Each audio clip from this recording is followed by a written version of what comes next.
नमस्कार दोस्तों, कैसे हैं आप सभी। उम्मीद करता हूँ काफ़ी अच्छी होंगी। एक बार फिर से आप सभी के सामने दोस्तों राजस्थान जीके का जो पार्ट हम डिस्कस कर रहे हैं उसमें कला संस्कृति का टॉपिक, नया टॉपिक हस्तकला को हम आज डिस्कस दोस्तों करने वाले हैं। आप सभी को पता है कि टेस्ट सीरीज नहीं है, एक तरीके से रामबाण सिद्ध होगी आपकी सफलता में। High court, LDC, VDO mains, second grade, first grade, other exam, police का एग्ज़ाम भी होने वाला है, तो उनके लिए भी रामबाण सिद्ध दोस्तों होने वाली है। इससे पहले हमने चित्रकला की 2 क्लासें ली थी और दोनों में बहुत ही ज़बरदस्त कंटेंट बहुत अच्छे तरीके से हमने आपको एक्सप्लेन किया था। उम्मीद करता हूँ कि बेहतरीन चीज़ें आपको लगी होंगी। पीडीएफ दोस्तों मिल जाती है आपको टेलीग्राम चैनल पर, जाके अभी ज्वाइन कर ले मैथ इसके नायक, ठीक है। वहाँ आपको पीडीएफ मिल जाएगी। तो आज हम हस्तकला के जितने भी मोस्ट इंपॉर्टेंट क्वेश्चन बनते हैं, वैसे तो एक तरीके से चित्रकला का के पार्ट में इंक्लूड होता है ये, लेकिन हस्तकला थोड़ा सा अलग है। इसमें बहुत बार प्रश्न पूछे जाते हैं और किस तरह के प्रश्न पूछे जाते हैं वो आज हम डिस्कस करने वाले हैं। तो लाइक कर दें, सबसे पहले तो शेयर मार दें सभी ग्रुप्स में, जिससे और साथी भी हमसे जुड़ पाएँ। अभी तक सब्सक्राइब नहीं किया है तो चैनल को सब्सक्राइब जरूर करें, जिससे कि हमें मोटिवेशन मिलता रहे। शुरू करते हैं। पहला प्रश्न आपके सामने, जूम कर लेते हैं इसको। पहला प्रश्न आपके सामने है, नीलाभ पात्र कला है। नीलाभ पात्र नाम से कौन सी कला है दोस्तों, बताओ। पहला प्रश्न बड़ा सरल सा प्रश्न है कि नीलाभ पात्र, नाम से स्पष्ट है कि नीला नीला, और यहाँ पर नीला क्या है, ब्लू दिखाई दे रहा है, तो ब्लू का मतलब क्या हो गया, नीला। इसका मतलब है कि ब्लू पात्र जो कला ना, इसका दूसरा नाम हम नीलाभ पात्र कला भी कहते हैं, ठीक। अब यहां से एक प्रश्न आपके दिमाग में आ गया है कि नीला ब्लू पाटरी जो कला है उसके अंदर कौन से रंग का प्रयोग होता था। आप कहोगे सर उसके अंदर ब्लू रंग का प्रयोग होता था। और कहाँ की प्रसिद्ध थी ब्लू पाटरी जो है, ये कहाँ की प्रसिद्ध थी, तो आपका उत्तर क्या होना चाहिए वो हम आगे डिस्कस करेंगे, ठीक है। इतने आप आंसर में कमेंट में बताओ मुझे कहाँ की है। अब जैसे मैंने आपको बताया कि ब्लू पाटरी जो कला है उसके अंदर रंग का जो समायोजन रहता है वो ब्लू, नीले कलर का प्रयोग होता है। इसी प्रकार जो ब्लैक पोट्री है इसके अंदर काले रंग का प्रयोग होता है।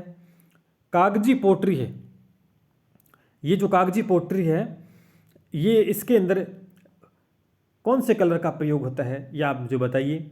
और ये जो सुनहरी पोट्री है इसके अंदर कौन से रंग का, अब नाम से स्पष्ट है सुनहरी, ठीक। और एक चीज़ और यहाँ पे मैं डिस्कस करना चाहूँगा आपके साथ में कि अभी मैंने बताया कि ब्लू पाटरी जो कला है ये कहाँ की है प्रसिद्ध, जयपुर की। कहाँ की है दोस्तों, ये तो है जयपुर की। चलो मैं एक बार फिर आपके सामने लिख देता हूँ। जब ब्लू पाटरी पूछते तो ये जयपुर नाम आपको ध्यान में रखना चाहिए कि जयपुर की प्रसिद्ध है। और ब्लैक पोट्री कहाँ की है प्रसिद्ध, आप कहोगे सर कोटा की है। कहाँ की है, कोटा की। और कागजी पोट्री आपसे पूछे तो आप कहोगे सर अलवर की। कहाँ की है, अलवर की। और सुनहरी पोट्री पूछे तो आप कहोगे सर बीकानेर। देखो एक प्रश्न कितने मैंने क्वेश्चंस बनाए हैं, इसीलिए मैं कह रहा हूँ कि ये जो क्लासेस में ले रहा हूँ ना, एक तरीके से आपका संपूर्ण रिवीजन भी करवा देगी पूरे राजस्थान जीके का, और बेहतरीन चीज़ें भी डिस्कस करूँ। और उम्मीद करता हूँ कि 99% क्वेश्चंस देखने को मिलेंगे इन टेस्ट सीरीज से। तो नीला पात्र कला है, ब्लू पाटरी को कहते हैं, नीले रंग का प्रयोग होता है, ठीक है। ब्लैक पोट्री में ब्लैक रंग का प्रयोग होता है। और ब्लू पोट्री जयपुर की प्रसिद्ध है, ब्लैक पोट्री कोटा की है, कागजी पोट्री अलवर की है जिसके अंदर पतले बर्तन पर काम होता है, और सुनहरी पोट्री बीकानेर की है। पहला प्रश्न आपने देखा। चलिए आगे बढ़ते हैं शिक्षा। एक और प्रश्न कि ब्लू पाटरी कला कहाँ की प्रसिद्ध है, आ गया क्वेश्चन मैंने बना दिया। तो कहाँ की दोस्तों, जयपुर की है। कोटा की कौन सी है, ब्लैक पोट्री है ना, आगे समझ में। और अलवर की कौन सी है, अभी हमने बताया कागजी। और उदयपुर की आगे आ जाएगा, उसमें हम देख लेंगे, ठीक है। ब्लू पोट्री कहाँ की है, जयपुर की। चलिए आगे बढ़ते हैं इसके साथ। एक और अच्छा प्रश्न जो आपके सामने है, कह रहा कि कृपाल सिंह शेखावत किस कला का जादूगर कहा जाता था। अच्छा प्रश्न, या ऐसा प्रश्न पूछा जा सकता है कि कृपाल शेखावत जी का संबंध किस कला से था। और ये प्रश्न 2008 में आया था। 2008 जीके सेकंड ग्रेड में दोस्तों पूछा गया है। सेकंड ग्रेड जीके में पूछा गया है कि कृपाल सिंह शेखावत का संबंध है किससे है। तो आपका जो उत्तर होना चाहिए इसमें, इसका संबंध ब्लू पोट्री से। कैसे भैया? ब्लू पोट्री से। अब कृपाल सिंह शेखावत के बारे में कुछ जुड़ी हुई बातें हम देख लेते हैं, क्योंकि गहराई का प्रश्न बन सकता है। ये जो कृपाल सिंह शेखावत ये कहाँ के थे? ये सीकर के थे दोस्तों। कहाँ के थे? सीकर के थे। इन्होंने अपने चित्रकारी के अंदर कितने रंगों का प्रयोग किया, ये भी एक प्रश्न बनता है। तो इन्होंने 25 रंगों का प्रयोग, देखो लिख लो, जो चीज़ मैं बोल रहा हूँ ना वो लिख लेना। 25 रंगों का प्रयोग किया था। कृपाल सिंह शेखावत जी सीकर के थे, जिन्हें ब्लू पोट्री का जादूगर कहा जाता है, और इन्होंने अपनी चित्रकारी के अंदर 25 रंगों का प्रयोग किया था। और 1974 के अंदर इन कृपाल सिंह शेखावत जी को पद्मश्री से सम्मानित दोस्तों किया गया था। 1974 में कृपाल सिंह को ब्लू पोट्री के लिए सम्मानित किया गया था पद्मश्री से। समझ में आ गया? कितने प्रश्न बने कृपाल सिंह शेखावत से? ये किसके रिलेटेड है? ब्लू पोट्री के हैं। कहाँ के हैं? सीकर के। कितने रंग का प्रयोग हुआ? 25 रंग का प्रयोग किया। और कब मिला पद्मश्री? 1974 में दोस्तों इनको पद्मश्री से नवाजा गया था। ठीक है, आगे बढ़ते हैं। अगला प्रश्न आपके सामने है, इंपॉर्टेंट प्रश्न, कि थेवा कला में किसका चित्रांकन किया जाता है? कि थेवा कला जो है उसमें चित्रांकन किसका किया जाता है? बताओ दोस्तों, थेवा कला के अंदर किसका चित्रांकन किया जाता है? तो सबसे पहले तो मेरे को ये बताओ कि थेवा कला है वो कहाँ, कौन से जिले में होती है, कहाँ देखने को मिलती है? बहुत अच्छा प्रश्न बनता है इसका।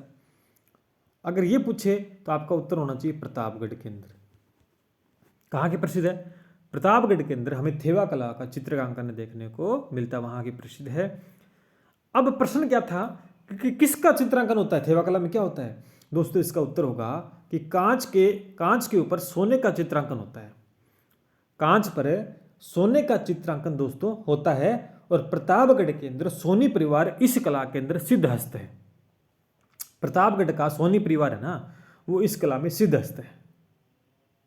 तो थेवा कला से दो टाइप के प्रश्न पूछे जा सकते हैं कि इसमें थेवा कला कहाँ की है? वो है प्रतापगढ़ की। और इसमें किसका चित्रांकन होता है? कांच के बर्तन पर सोने का चित्रांकन दोस्तों किया जाता है। ये दो ही महत्वपूर्ण प्रश्न बनते हैं थेवा कला से, आपको याद रखना है। ठीक है, आगे बढ़ते हैं।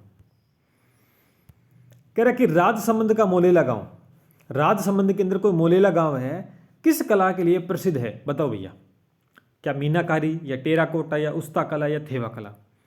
अब थेवा कला तो नहीं होगा, क्योंकि ये तो प्रतापगढ़ में, मैंने अभी बता दिया आपको, तो आपका एक ऑप्शन तो कट गया। ठीक है, अब उस्ता कला भी नहीं हो सकता। कल मैंने डिस्कस किया था, ये बीकानेर के अंदर है, नाम स्पष्ट ही। ये कहाँ है? बीकानेर में। अब मीनाकारी टेराकोटा, तो आपने यहाँ पर मीनाकारी जो है ना वो जयपुर की है। कहाँ की है भाई? जयपुर की। मीनाकारी है वो जयपुर की है। कहाँ की है? जयपुर की। तो अब एक ऑप्शन बचा है टेराकोटा, जो कि टेराकोटा यानी राजसमंद का जो मोलेला गांव है ना वो टेराकोटा कला के लिए प्रसिद्ध है। तो आपने देखा मीनाकारी कहाँ की है? जयपुर की। उस्ता कला कहाँ की है? जिसके ऊपर दोस्तों ऊंट की खाल के ऊपर चित्र अंकित किए जाते हैं। कल मैंने बताया था ना, उस्ता कला बीकानेर की है, ऊंट की खाल पर चित्रांकन किया जाता है, ध्यान करना। और थेवा कला प्रतापगढ़ की मैंने बताया। मीनाकारी जयपुर की है। मीनाकारी जयपुर, सोने पर रंगों का प्रयोग होता है। मीनाकारी में क्या होता है? मीनाकारी का मतलब छोटे छोटे सोने पर रंगों का, सोना जो होता है ना उसमें छोटे छोटे मोती से उस पर रंग चढ़ाए जाते हैं, वो मीनाकारी कहलाती है। और टेराकोटा है राजसमंद का मोलेला गांव, इसके लिए प्रसिद्ध है। अब टेराकोटा में क्या होता है? ये जो टेराकोटा है इसमें क्या होता है? इसमें पकाई हुई मिट्टी से, जो मिट्टी को पकाकर उससे मूर्ति वगैरह खिलौने बनाते हैं। क्या बनाते हैं? मूर्ति और खिलौने बनाते हैं। इसे टेराकोटा बोलते हैं। तो जो चीज़ मैं बोल रहा हूँ ना वो सुनते जाना और उसको नोट कर जाना, क्योंकि प्रश्न यहाँ जो बोल रहा हूँ वहीं से भी बन सकता है, ध्यान करना इस बात को। चलिए अगला प्रश्न है कि देवताओं की जीवनी को कपड़ों पर उकेरना क्या कहलाता है? अच्छा प्रश्न। देवताओं की जीवनी को कपड़ों पर उकेरना, बगरू प्रिंट, फट चित्रण, बंदेज या कोई नहीं, क्या कहलाता है? तो इसका उत्तर होगा फट चित्रण। क्या होगा दोस्तों? फट चित्रण। और प्रश्न एक और बनता है बहुत अच्छा कि प्रथम महिला फड़ चितेरी कौन थी? बहुत बार पूछा जाता है। फड़ चितेरी कौन थी भी? पार्वती जोशी थी। कौन थी? पार्वती जोशी थी। ठीक है, पार्वती जोशी जी जो पहली महिला फड़ चितेरी थी। अब फड़ चितना काम कहाँ पर होता है, ये भी आपको ध्यान में रखना। कहाँ होता है? ये शाहपुरा भीलवाड़ा में होता है। कहाँ पर होता है दोस्तों? शाहपुरा भीलवाड़ा के अंदर होता है। ठीक है, शाहपुरा। और जोशी परिवार इस कला के अंदर दक्ष है। जोशी परिवार वहाँ का है, इसलिए पार्वती जोशी प्रथम महिला फड़ चितेरी थी, इसीलिए जोशी परिवार इस कला में दक्ष है। शाहपुरा। तो आपने देखा कितने प्रश्न बने कि देवताओं की जीवनी को कपड़े उतारना क्या कहलाता है? फड़ चित्रण। पहली प्रथम महिला फड़ चितेरी पार्वती जोशी। कहाँ पर होता है? शाहपुरा भीलवाड़ा के अंदर। ठीक है, तो ये बात आपने देखी, पता लग गया। अब यहाँ पर एक और नाम आ रहा है, बगरू प्रिंट। ये क्या चीज़ है? बगरू प्रिंट नाम जो आपके सामने आ रहा है, ये कहाँ होता है? ये दोस्तों जयपुर में होता है। अगर ये पूछे तो जयपुर दोस्तों आपको याद रखना है, और बंदेज पूछे तो भी दोस्तों जयपुर ही आपको याद रखना है, बंदेज। ठीक है, बंदेज को टाई डाई उद्योग के नाम से भी दोस्तों हम जानते हैं, बंदेज। ठीक है, ये जयपुर के अंदर होता है। दोनों बगरू प्रिंट, जिसके अंदर प्राकृतिक रंगों का दोस्तों प्रयोग होता है, और बगरू प्रिंट बंदेज दोनों जयपुर के हैं, और फट चित्रण आपका होता है शाहपुरा भीलवाड़ा में। ठीक, चलिए आगे बढ़ते हैं। पोमचा कहाँ का प्रसिद्ध है? पोमचा कहाँ का प्रसिद्ध है? दोस्तों पोमचा है वो जयपुर का प्रसिद्ध है। कहाँ का है? जयपुर का। ठीक, सीधा सा प्रश्न है, याद रखना। अभी मैंने जयपुर में बंदेज, देखो बगरू प्रिंट, मीनाकारी, बंदेज, पोमचा, ये सारे जयपुर की कलाकारी है। ठीक है, जयपुर में होता है सब कुछ ही। चलिए आगे बढ़ते हैं। अच्छा प्रश्न कि लोहे के बर्तन पर, लोहे का जो बर्तन होता है, लोहे के बर्तन पर सोने का काम होता है। अभी मैंने कांच के बर्तन पर सोने का काम मैंने बताया था। कांच पर सोने का चित्रांकन किस में होता है? थेवा कला में मैंने बताया था। लेकिन अब लोहे का बर्तन है, ध्यान करना, लोहे के बर्तन पर सोने का काम है, तो कंफ्यूज मत हो जाना। थेवा कला में मैंने बताया था कांच पर सोने का चित्रांकन, जबकि अब आ रहा है क्वेश्चन कि लोहे के बर्तन पर सोने का काम क्या कहलाता है? बताओ दोस्तों। बहुत अच्छा प्रश्न आपके सामने मैं रख रहा हूं। इसका उत्तर होगा कोफ्तगिरी। लोहे के बर्तन पर सोने का काम कोफ्तगिरी, और कहाँ पे होता है? जयपुर और अलवर में देखने को मिलता है। कहाँ होता है दोस्तों? जयपुर और अलवर में कोफ्तगिरी का काम हमें देखने को मिलता है। ये दोस्तों आपको ध्यान में रखना। ठीक है, अब आपको जैसे पता लग गया कि भी कोफ्तगिरी तो है, लोहे पर के बर्तन पर सोने का काम है, और कांच पर सोने का काम थेवा कला है, तो ये क्या चीज़ है? तहनीशा, ये क्या नाम है? ये कहाँ की? पहले ये बताओ। ये दोस्तों होती है अलवर की। और इसमें क्या होता है? इस पे दोस्तों पित्तल के बर्तन पर होता है। पित्तल के बर्तन पर किसका काम होता है? सोने का काम होता है। देखो अब सुनना मेरी बात को, कि कांच पर सोने का चित्रांकन थेवा कला है, लोहे के बर्तन पर सोने का काम है कोफ्तगिरी है, और पित्तल के बर्तन के ऊपर है ना वो है तहनीशा, जो कि अलवर के अंदर होता है। और मीनाकारी मैंने बताई दी आपको, जयपुर के अंदर है। समझे आप? चलो आगे बढ़ते हैं। अगला, आजम और जाजम प्रिंट कहाँ के प्रसिद्ध हैं? आजम और जाजम प्रिंट, कई बार प्रश्न बनता है कहाँ के प्रसिद्ध है? बताओ आजम और जाजम प्रिंट। एक आजम, एक जाजम, कई बार दाबू प्रिंट भी आता है नाम, दाबू प्रिंट भी नाम आपको देखने को मिलेगा। ये तीनों कहाँ के हैं? ये दोस्तों चित्तौड़गढ़ के हैं। याद रखना, बस एक ही प्रश्न बनता है ये। ठीक, अच्छा प्रश्न एक बार फिर से, कि बगरू प्रिंट में कौन से रंगों का प्रयोग होता है? और बगरू प्रिंट कहाँ का है? अभी हमने डिस्कस किया था। ये दोस्तों बगरू प्रिंट है, ये जयपुर के अंदर होता है। कहाँ है? जयपुर के अंदर। और मैंने बोला भी था इसमें प्राकृतिक रंगों का प्रयोग होता है। किसके रंगों का प्रयोग होता है? बगरू प्रिंट में प्राकृतिक रंगों का प्रयोग इसमें देखने को मिलता है। ठीक, चलिए आगे बढ़ते हैं। ये बताइए दोस्तों, अच्छा प्रश्न, कि भैंसों के चित्रों के नाम से कौन विख्यात है? भैंसों के चित्रों के नाम से कौन विख्यात है? अच्छा प्रश्न है, आपके सामने है, देखते किसको आता है। बताइए कि भैंसों के चित्तौरों के नाम से कौन है विख्यात है। इसका उत्तर होगा परमानंद चोयल साहब। ये ऑप्शन सही करेंगे कि भैंसों के चितेरे। दोस्तों इनका जो जन्म हुआ था ना, परमानंद गोयल चोयल का, इनका जन्म कोटा में हुआ है। और दोस्तों इनको आधुनिक प्रयोगवादी चित्रकार कहते हैं। कई बार ये प्रश्न आ जाए ना कि आधुनिक प्रयोगवादी चित्रकार, प्रयोगवादी चित्रकार जो है वो परमानंद चोयल साहब को कहते हैं, जो कि भैंसों के चित्तरों के नाम से विख्यात है। किसके नाम से विख्यात है? भैंसों के चित्तरों के नाम से दोस्तों ये विख्यात है। ठीक है, हो गया। चलिए अभी हमने देखा कि भैंसों के चित्रों के नाम से कौन विख्यात है? परमानंद गोयल चोयल साहब। ठीक है, अब इधर आता है कि ये किसके नाम से विख्यात है भैया? ये सौभाग्यमल गहलोत है। ये भी किसी के लिए प्रसिद्ध है दोस्तों। तो ये किन के लिए प्रसिद्ध है? इन्हें दोस्तों हम नीड का चितेरा कहते हैं। इन्हें हम कहते हैं नीड का चितेरा। याद करना कि नीड का चितेरा के नाम से कौन विख्यात है? तो वो है सौभाग्यमल गहलोत जी। भैंसों के चितेरे नाम आए तो परमानंद चोयल साहब है। अगर नीड का चितेरा पूछे तो कौन है? सौभाग्यमल गहलोत जी। ठीक है, अभी देखो, देखते जाओ, बहुत अच्छे से प्रश्न डिस्कस करूंगा। एक और नाम आपके सामने आ रहा है, गोवर्धन बाबा। ये भी चितेरे हैं। बताओ दोस्तों, ये भी चितेरे हैं कि किसके नाम से विख्यात है? इन्हें भीलों के चितेरे कहते हैं। इन्हें भीलों के चितेरे। अगर इनका पूछे तो लिख देता हूं भीलों की चितेरे। ये लो, चितेरे, चितेरे हो गया, चितेरे। ठीक है, इसमें मात्रा लगा लेना। तो 3 प्रश्न आपके सामने कि भैंसों के चितेरों के नाम से परमानंद चोयल साहब हैं, नीड का चितेरा सौभाग्यमल गहलोत जी हैं, और भीलों के चितेरे कौन हैं? गोवर्धन बाबा है। कौन है? गोवर्धन बाबा है।